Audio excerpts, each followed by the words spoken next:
start off. Showing you guys just a quick, it's like a 4-minute video. I don't know if you guys know that our fellowship has created, the San Antonio Church of Christ has created these videos. Detroit has its own videos. Of course, we have Kathy's 60-second apologetics, but right. on YouTube, Wow, point. If you go to Kidogo, it's kind of what we call Disciples Toolbox, and it's just a YouTube site that talks about everything from how to have a better quiet time to how to reach out to your neighbor that's a rock star or whatever. So they're putting out these videos. A lot of them are really encouraging. They get this one recent one is my brother that's a professional psychologist. So I'm just going to play this for you guys and just kind of start us off here with some encouragement here.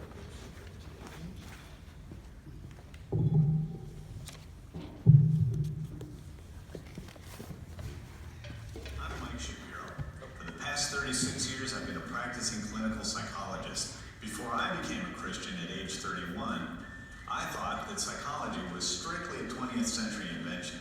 Then I started reading the Bible and I realized God was way ahead of us psychologists. In fact, one of the first scriptures that ever caught my eye was in Luke chapter 10, verse 27, where Jesus says, "Love the Lord your God with all your heart and with all your soul and with all your strength and with all your mind." I realized right there, God's actually interested in the way we think. So what does the Bible say about psychology? Here's 3 things that I found.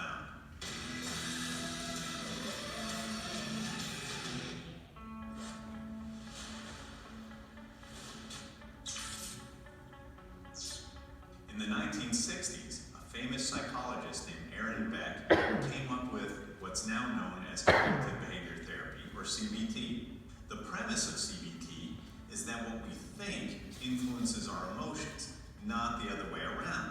So to help someone get better, you train them how to think instead of how to feel.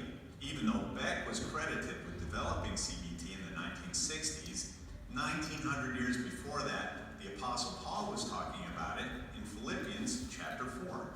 In verse 8, he says, "Finally, brothers and sisters, whatever is true, whatever is noble, whatever is right, whatever is pure, whatever is lovely, whatever is admirable, if anything is excellent or praiseworthy, think about such things."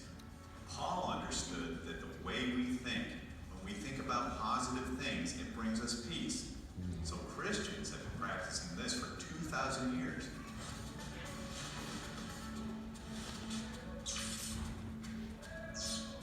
Another technique from modern psychology is called mindfulness therapy. This technique was first popularized in the 1970s at the Stress Reduction Clinic at the University of Massachusetts Medical School. In mindfulness training, therapists teach people to quiet their minds and focus on the moment, not worrying about the past, which can't be changed, and not worrying about the future, which hasn't gotten here yet. The result is less stress, less anxiety, and less depression. Coincidentally, there are places in the Bible where God urges us to be quiet and be still and be patient and to trust in Him. Those sure sound like mindfulness techniques to me.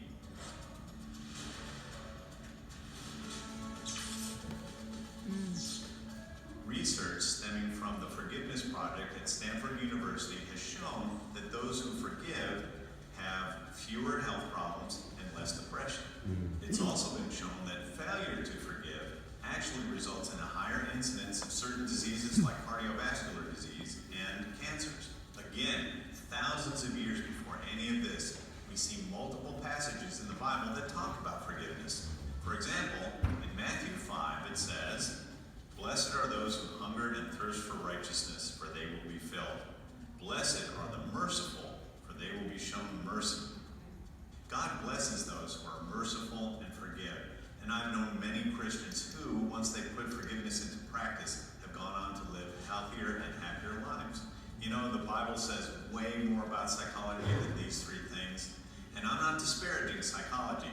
Things like thinking positive thoughts, making your mind still, and forgiving are easier said than done. And you may need the help of a therapist or counselor to get you there.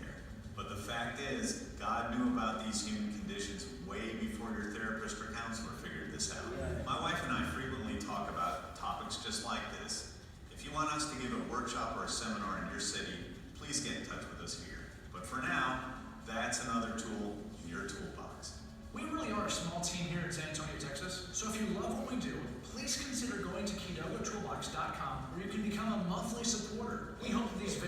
inspire and encourage you.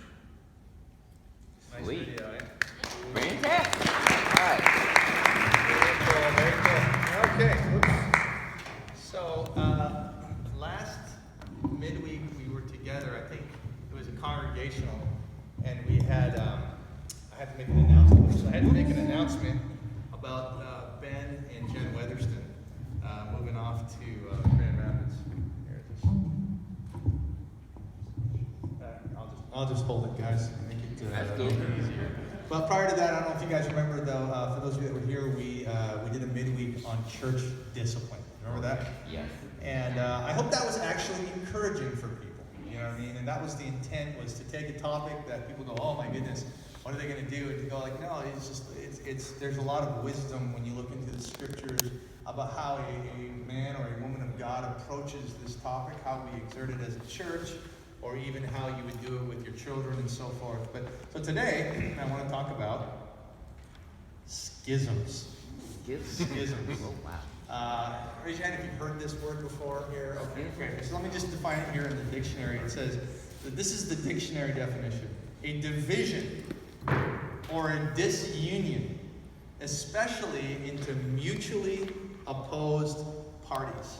And what I want to talk about specifically is how the Bible equips us to deal with schisms. Okay?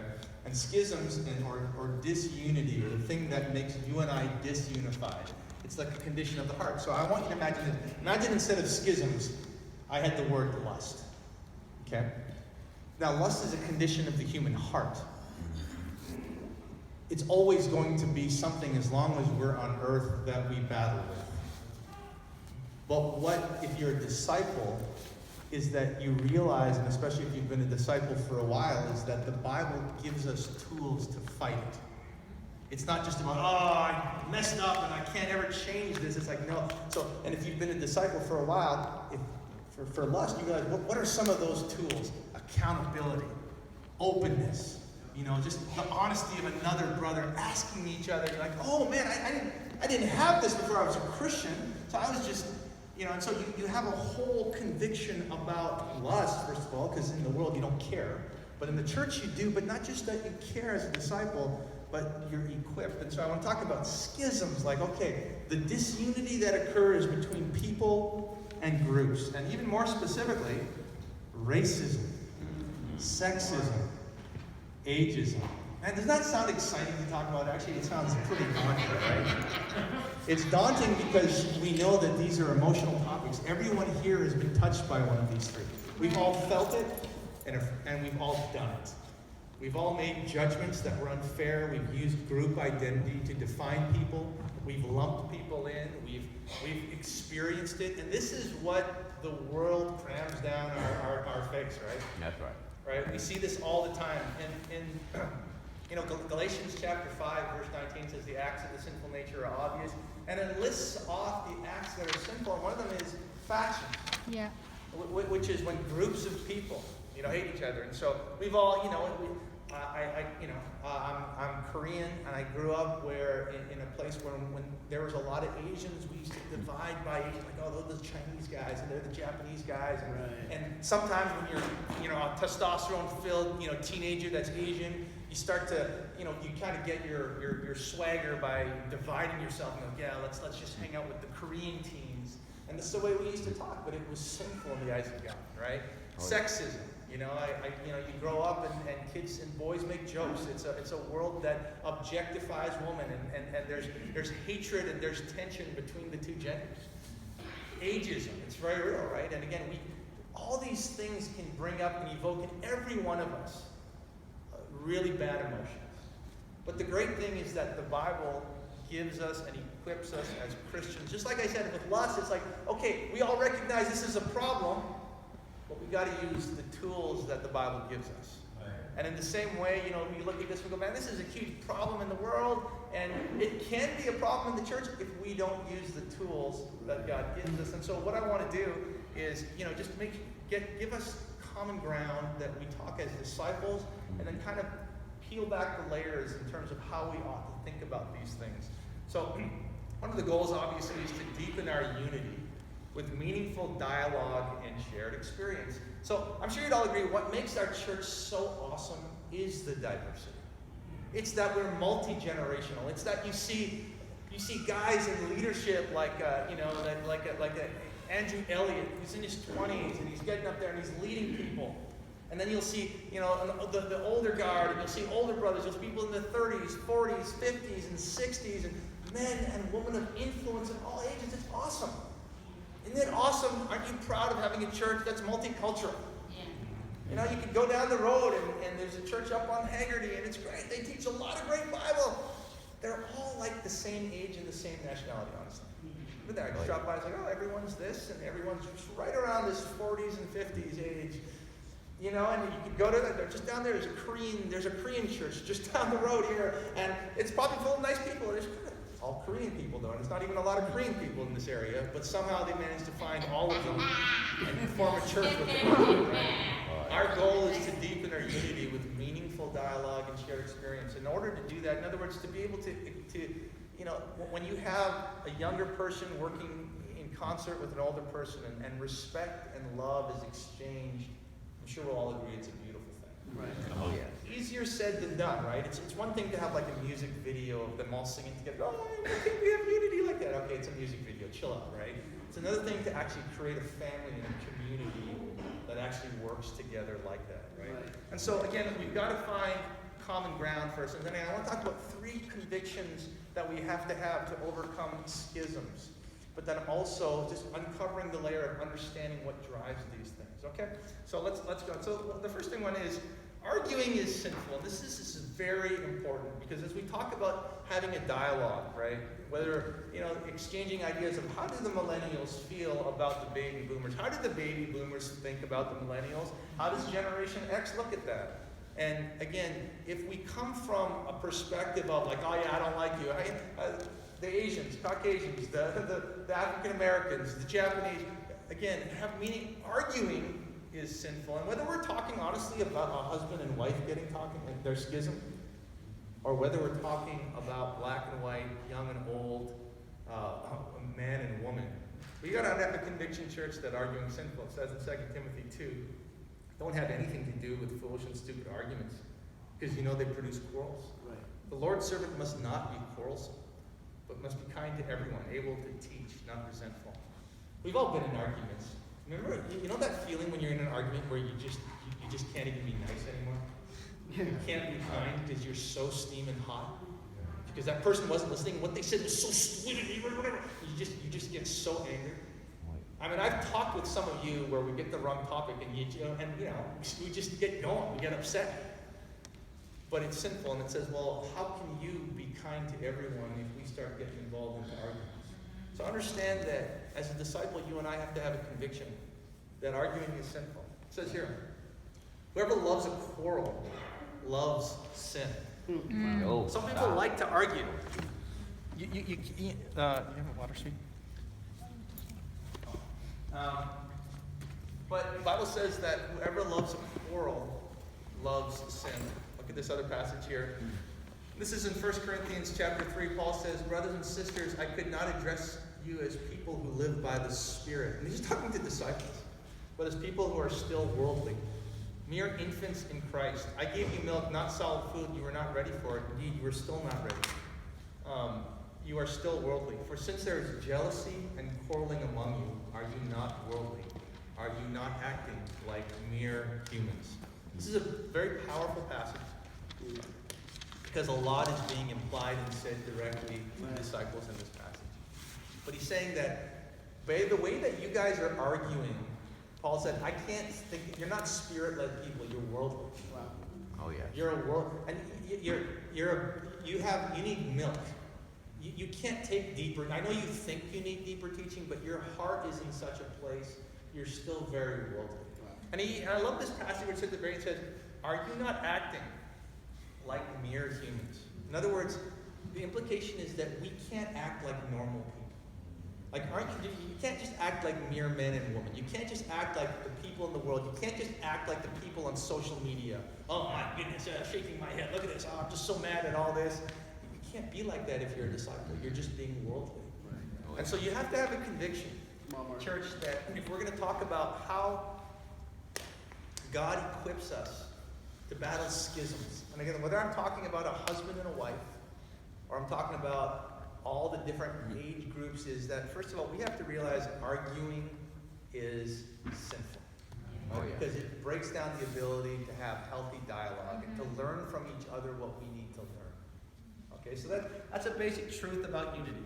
And secondly, the struggle for unity is a universal struggle. Another thing by that, it says this, Paul writes, 1 Corinthians 10, verse 13, no temptation has overtaken you except what is common to man. Oh, yeah. You know, when I went to Europe, I've shared this before, that in Estonia, the Baltics area, the former Soviet state, part of the former USSR, but there's so much bad feelings towards Russia. Yeah. You know, people say things like, Russians, I've heard this said by a disciple, Russians have no conscience. Wow. There are Russian disciples in the church in Estonia. Yeah. Oh, wow, boy. And one of them was embittered and said, like, he said to me, he said, yeah, Russia did everything evil. Yeah, we are caused disease. Like, he's just sick and tired of Russians being told that they're the cause of everything evil. Right. And you can see the tension building even within God's church. Yeah. Talking about that. You go to Korea or Japan, and you'll see a small the biggest minority in Japan and Korea is each other. So the biggest minority in Japan is Koreans.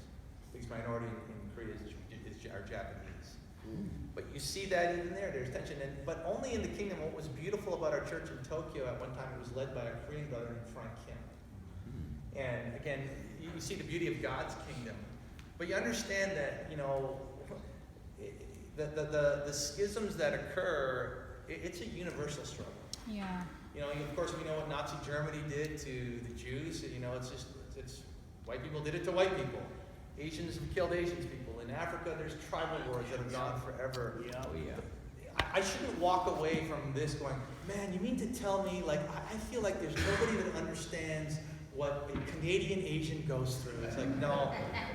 The struggle for unity is everywhere. Like, you mean you guys do that too? It's like, yes, bro. You mean really? It's more than just in Canada for Asians? Like, yes, the struggle for unity, it's because it's deep in our hearts. Yeah. Hell yeah. Right? And the world will tell you who to hate and all.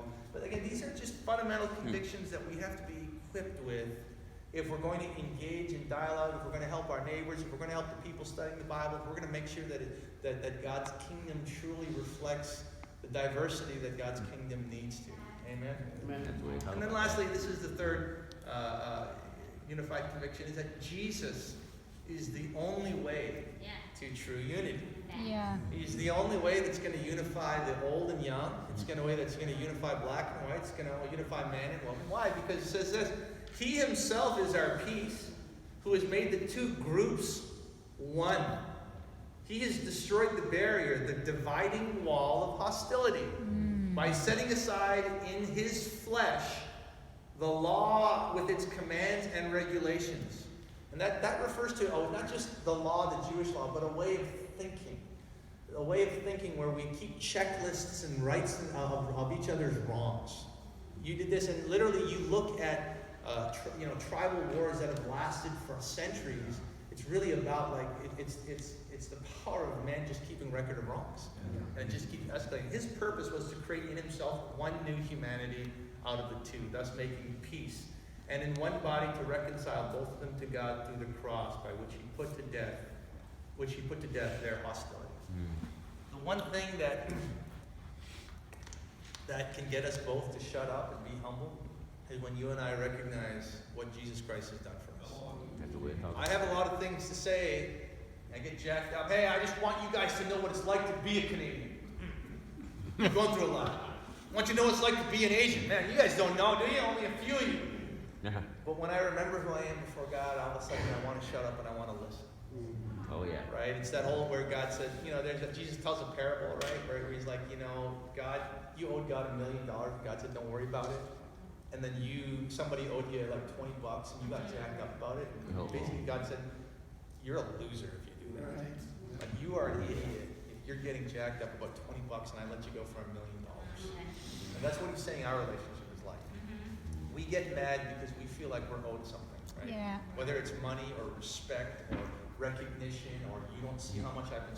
That's why we get mad, because this sense of debt that is unpaid. It's like, you got to remember the debt that was paid for you.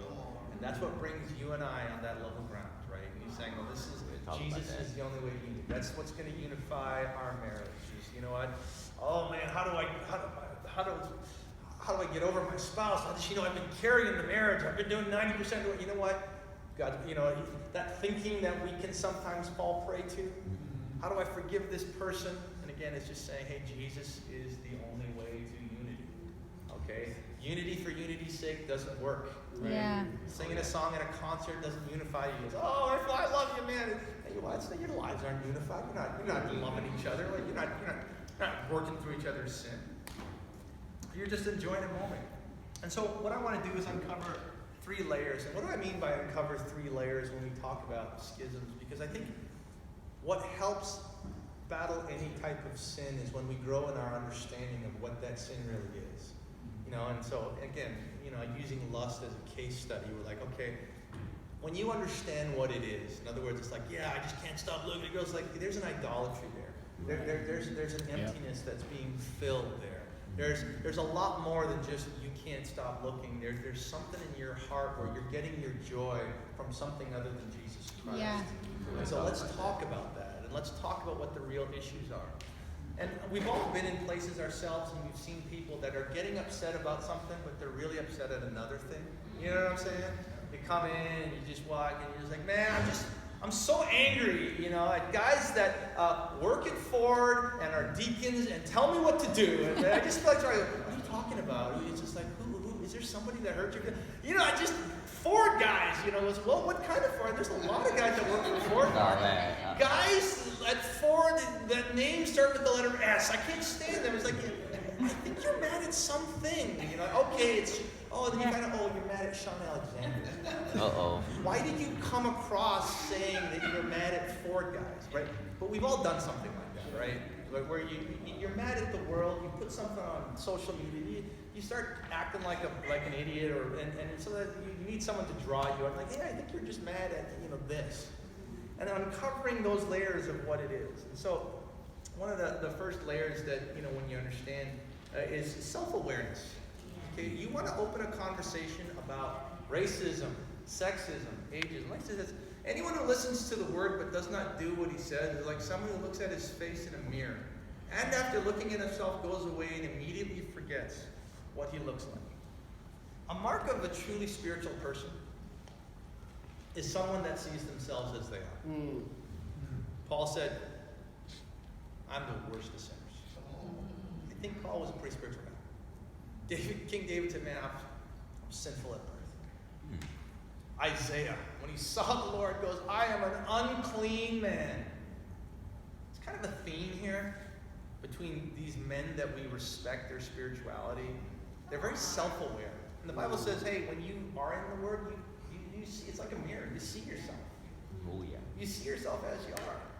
When you want to have conversations in schisms, when I want to have a conversation with, somebody that, I feel like, me and this younger brother just aren't getting along. He just sees me as the evangelist. I've got to be self-aware. In other words, what does that mean? You've got to claim your own bias. Right. There you go. Everybody has a bias. You got to claim yours. What's your bias? You know what, guys? If I come up here and I go, guys, I've been praying and I've been studying my Bible, and I just really believe, that Korean men in the 40s need to be the most awesome people in the world. Oh, yeah. That's what I honestly believe. You look at me and go, Mark, you're talking about yourself. Oh, wow. Like, no, I'm not. That's my honest, unbiased opinion. You're looking at me going, Mark, you're looking at, and I'm losing credibility as I speak. I'm literally becoming an idiot in your eyes. Because here's the truth. When you're unaware of your own bias, you undermine your credibility and your influence. That's right. Yeah. When you are unaware of your own bias, We all have biases. I think we can all agree with that. But do you claim yours? You say, you know what? Now, just because you have bias, it doesn't mean your opinion is wrong. Right. But when you don't claim your bias, you undermine your credibility and your influence.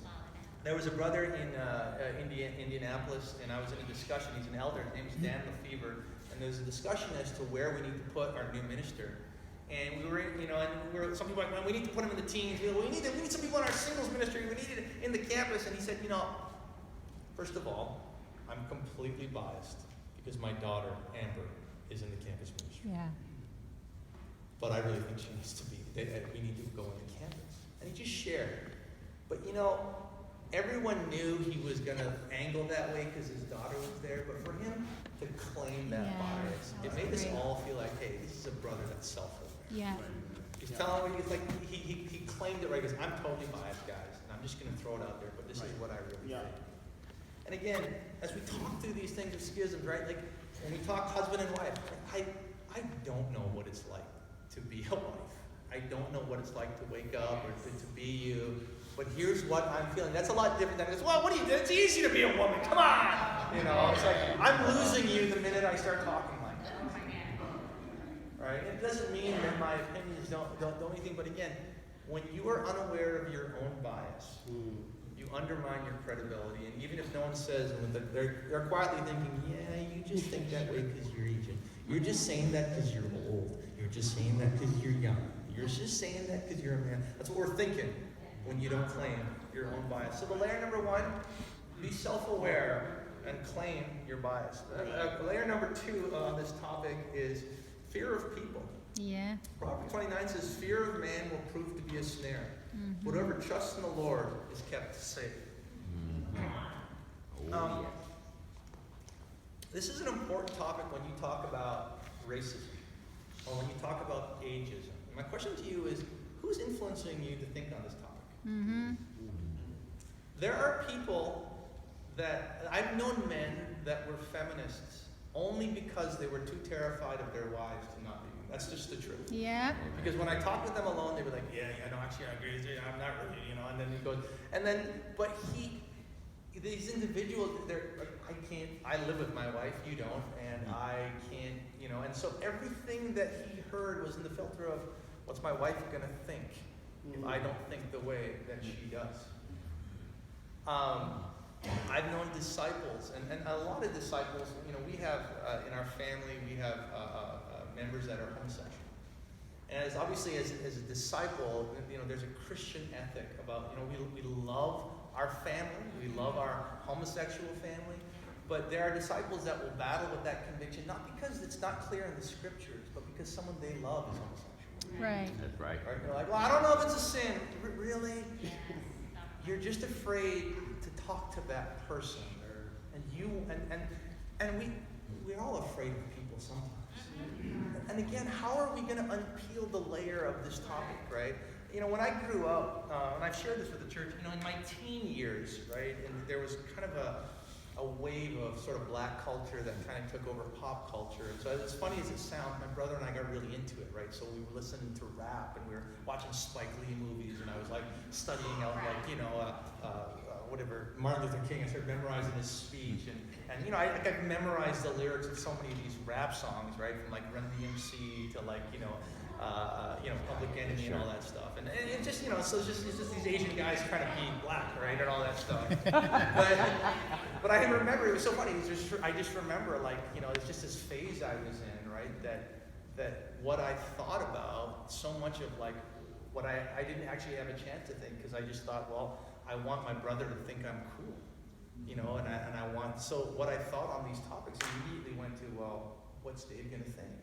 And I think for a lot of us, again, these conversations, and this own searching of ourselves, so the question I have for you is, so who's influencing you on these topics? These things get emotional, but what, is it social media? Who's telling you to get upset? Who's telling you to think this way or that way? You have to ask these questions honestly. Again, these are layers that allow us to really deal with the issues. And again, I use, and with all of our sin, whether we're talking about lust, we gotta unpack it and say, what are we really fighting, and how do we fight it? And we talk about schisms and the disunity that can occur and all the arguing. We've got to unpack it. We've got to have convictions. Man, arguing is sinful, and Jesus is the only way to unity. We've got to unpack it. Hey, first, we've got to be self-aware, but then two, we've got to be aware if we're afraid of people, right? And so, because fear of man will block the fear of God. Amen to that. It Oh, will yeah. block your ability to truly follow God. Jesus says in John 5, he said, you know what, if I was doing this for man, I would not have the love of God in my heart. You know, you can't fear man and be a servant of God. Right. You know what I mean? Because you're just doing it to be seen. And so the last layer here, and up here, is applying wisdom. Okay, so it says, I have the right to do anything you say. Not everything's beneficial. I have the right to do anything, but not everything's constructive. No one should seek their own good, but the good of others.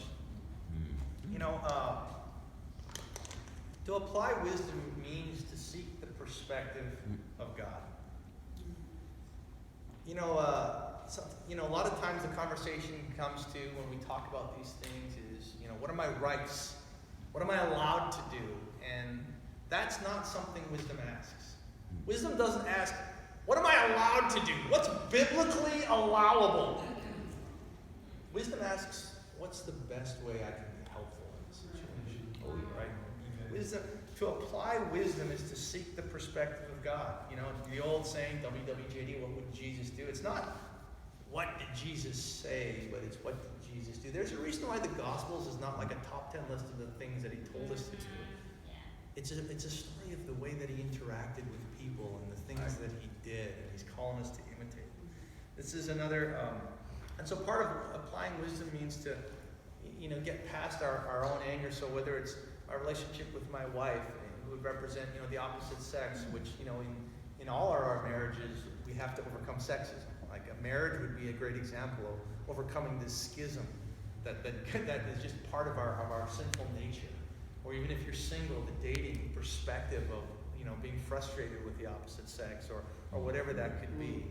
But applying wisdom is all about getting a bigger and nurturing a bigger perspective. And I've shared, you know, about growing up in a restaurant, right? And how the huge breakthrough as a kid where you're like, wait a minute, the relationship with the customer is more important than just the profit for that day. Because that relationship with the customer represents a far greater profit. And as a kid, you know, it's not revolutionary, but from when you're 12, you're like, wow, that's amazing, right? And so that means I can invest into that. And your whole perspective changes because you see a bigger picture. And so now, when I'm, you know, helping my parents man that restaurant, I'm not just trying to squeeze every dollar and charging you for a 5-cent cup. I'm like, you know what, maybe give it to them free, and I'll build a greater relationship. It's nurturing a bigger perspective. And one of the perspectives as the kingdom we got to nurture is this one. None of us lives for ourselves alone. None of us dies for ourselves alone. If we live for the Lord. If we die for the Lord. So whether we live or die, we belong to the Lord. This is why things like dating is important. Yeah. Like, wait a minute, why can't I be alone with that sister for 3 hours? It doesn't say in the Bible that is sin. What is it wise? And two, what about the example you set for the teens? You know, what about the example you set for the campus? You don't live by yourself. Oh, yeah. And I guess what? When you get married to that sister you love, you're going to need help in your marriage. Who are you going to go to? Oh, guess what? I guess you're going to go to the church, aren't you? Now you need us, don't you? Now you're loving the church, right? You can't just withdraw from unity. Hey, I haven't had anyone help me in weeks. No one's helping me in weeks. And yet you're not someone that contributes and makes deposits to kingdom unity. You just like to make withdrawals. You know what I'm saying? Oh, yeah. You're just somebody that's always asking, how come the church isn't there for me? It's like, no, you don't live to yourself alone. Hey, why you calling me, bro? Why you texting me? Just leave me alone. I want my alone time. But, yeah, and then you hit rock bottom, and who do you go to? The kingdom that loves you. Oh, yeah. You can't think like that. That's a way of fooling. Yeah. You The way to talk about belong to God, and we belong to each other. Right. We're a family, and you have to understand this is a perspective. And until you can really get that in your head and in your heart, you're going to live foolishly. I need you all to keep me faithful, to keep my children faithful. I don't know who God will use here to have that talk with my son, my second son or my third son. I don't know who will provide the turning point. I know some of you already have. Well, I don't know. Do you know? Do you know who's going to have that turning point with your uncle that you're reaching out to? Can you say? You can't. Only he knows. That's right. And he looks at your heart in this. And so this foolish attitude of what I want and my rights, you're just being an idiot. Honestly, you're just being an idiot because we all belong to each other. Right. And so you touting, so we all have to fight sexism. We all have to fight racism. We all have to fight ageism. Because we all need each other. There you go. Because we're a community and this is the kingdom. And so again, just common ground and unpacking how schisms work and how these divides are created by the world and by Satan. And how, again, we need to equip ourselves with the scriptures so that we can fight these. Amen? Amen. We got about 3 or 4 minutes. I just wanted to see if there was any comments or responses or questions about the topic.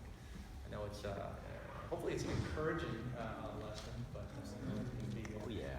topic. So, any comments or questions? Yes, Basina. Oh, why don't you stand up, sister? Sorry. Okay. Yeah. So, I really like that you talked about argument is sin, because sometimes when you're a disciple for so long and you see people acting out, especially if you live somewhere and people are always going at it all the time, someone might say to you, let's argue for fun, like this will be fun, and it'll be enjoyable. And I can see how we think that way because, you know, our lives are pretty like wonderful, but because we have Jesus, right? Yeah. So sometimes I might want to be trifling because I feel like everybody around me is trifling. It's okay because that's what I see, comparing to actually being grateful for what we have with God. So I thought that was really cool. That's just one aspect, but there's other things you can do too that's simple because you see everybody else doing it and you be like, for fun, I'm just going to do it this one time. Right. And I like the way you said that. Yeah, absolutely. And I think certainly as the more mature disciples, sometimes we see, quite frankly, younger or weaker disciples, sometimes in a social media getting in a banter over something like politics or something like that. And I think as disciples that are mature, we need to seek to end those things. You know what I mean? Oh We yeah. need to seek to make sure that we bring it back to Jesus and that those things don't kind of grow a root of disunity or schism. Yes, Dan, you want to stand up, bro? I definitely want to thank you for the lesson. The lesson was really good. Yeah. I think just being in the world, just a day in the world is rough. When you're on Facebook, when you're at work, when you're dealing with coworkers, and you know you can face these different schisms, whether you know it's racism or etc. But then you know when you come to worship, you know you see people from all backgrounds. You know, I've been a disciple for 27 years, and the thing that won me over when I walked into church as a 18-year-old kid in high school was that I saw people from all walks of life, and I was like, that's what God's church looked like. And I appreciate the lesson that sometimes we can be naive and think, okay, well, in a church, you know, we won't have these issues because we're Christians and etc. But we have our schisms. We may, okay, well, this is my Bible talk and we do it like this and our Bible talk is better than this Bible talk because we have more fun or etc. And then we can start creating factions. But, you know, like when you talked about a situation with the brother in was it Estonia? Yeah. In Estonia, it's like, you know, well, you know, Russians or this, that, and et cetera. This is like, wow, you know, man, somebody actually had the audacity to say it. But it's like, you know, the overflow of the heart speaks. So for you to really address issues like this is good. And it's really encouraging, especially in the political climate, everything that you see. You can get just Facebook and the news will really make you hate people of other races if you're not tied into God. Yeah. So I really appreciate this. It kind of helps pull everything in. It's like, okay, it's about sin at the end of the day. It's not this white man is evil. It's sin. Yeah. It's not this black guy's a thug. It's sin. Oh yeah. Well said, well Amen. said. I appreciate that. And yeah, you know, like, and I'll close it up with this thought. I think we all agree the world subliminally and overtly pumps lust everywhere. We sell everything with it. I think the world subliminally and obviously pumps hate everywhere. Yeah. They pump hate between all of us, guy, girl, young, old, black, white, Asian, it doesn't matter. And we just have to be, have the tools to fight it spiritually. So let's have a prayer, we'll be done. God in heaven, thank you so much for your kingdom. We're grateful for your word, and we're grateful for your spirit that equips us to be able to fight against Satan and all the forces of evil in the heavenly realms. My prayer is for each and every one of us to, as we see how the word equips us, to then take a hold of the equipment and the tools and the weapons that you give us, and to be able to fight the good fight of the faith, to be self-aware, to recognize when we're fearing men more than you, and to choose to fear you, God, to apply wisdom, to be big picture people, not to think that things are just about us, but God, to see the church in the context of the great family that we have. We lift my heart to you, God. We praise you. It's in your son's name we pray. Amen. Church, we're all dismissed. Thank you. Wow.